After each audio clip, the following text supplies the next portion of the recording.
Youssef I'm a social entrepreneur.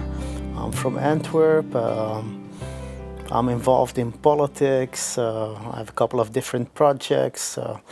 I develop projects for institutions and businesses. And at the same time, I have a couple of my own programs, projects, nonprofits. I have Moroccan roots. I'm 30 years old. Most of my projects, I try to leverage my network to connect disadvantaged groups with opportunities, with businesses, and with institutions. So yeah, that's that. The project that takes up most of my time this year is A Seat at the Table, and it might interest you to know that I based it on a very famous quote by Shirley Chisholm. She's the very first African-American congresswoman, and she once famously said, "If they don't give you a seat at the table, bring a folding chair." And so that resonated to me throughout my life. So with the seat at the table, we teach youth how to bring their folding chair, how to create their own opportunities. I'm a strong believer in that opportunities are manufactured. You give shape to your own destiny. So that's the thing that we try to teach youth. So we're at the seat at the table. We're a mentoring program for disadvantaged youth. And we're also a leadership program for students and young professionals. The program I participated in through the U.S. Embassy was the IVLPA, the International Visitors Leadership Program. I did it in 2015. I believe my team was youth leadership, and they took us for 3 weeks, 3 to 4 weeks throughout the United States. We went to New York, Washington, D.C., Minneapolis, and Los Angeles. And my group consisted of 19 young people from around the world, young social entrepreneurs, phenomenal people. They were from the Middle East, North Africa, and Europe. And we got to hang out with each other for 3 weeks, visiting U.S. institutions, visiting businesses, meeting civil society leaders, and just also getting a grasp of American culture and society, and also reflecting on the issues that we were facing back home and how U.S.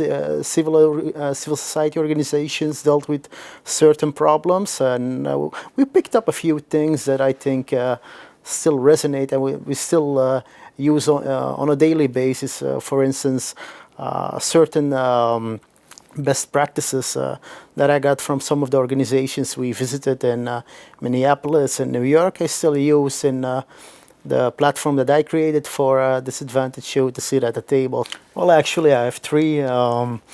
Let's start off with the first one, reading, of course. I'm enthralled by books. You can find me in a bookshop twice a week. I'm zen whenever I'm in a bookshop. So I read a lot of nonfiction, history, economics, geopolitics. So that's that, books. The second one is travel. I've been traveling from a very young age. I think I've did about 70 countries in my entire life. I'm constantly on the go, whether it's at a professional capacity or just for leisure. So I just love being delving into new cultures, new environments. We live in a phenomenally big world, but also a small world. There is so much to do. I have an infinite bucket list of places I want to visit, things I want to do, and places I want to see. So travel is another big passion of mine. And a final one is people. People. I love meeting new people, going to new places, learning from people with different perspectives. I've always been inspired by the people I meet, whether it's during my day-to-days in a professional capacity or socially. I don't know, there's this thing I love about meeting new people and just hearing their stories and what triggers them, what makes them, and how they stand in life. And so I always pick a few things up from that. One of the central questions in my life has always been, who am I? So I have Moroccan backgrounds. My grandparents and my parents came to Belgium. I'm the first generation that was born here.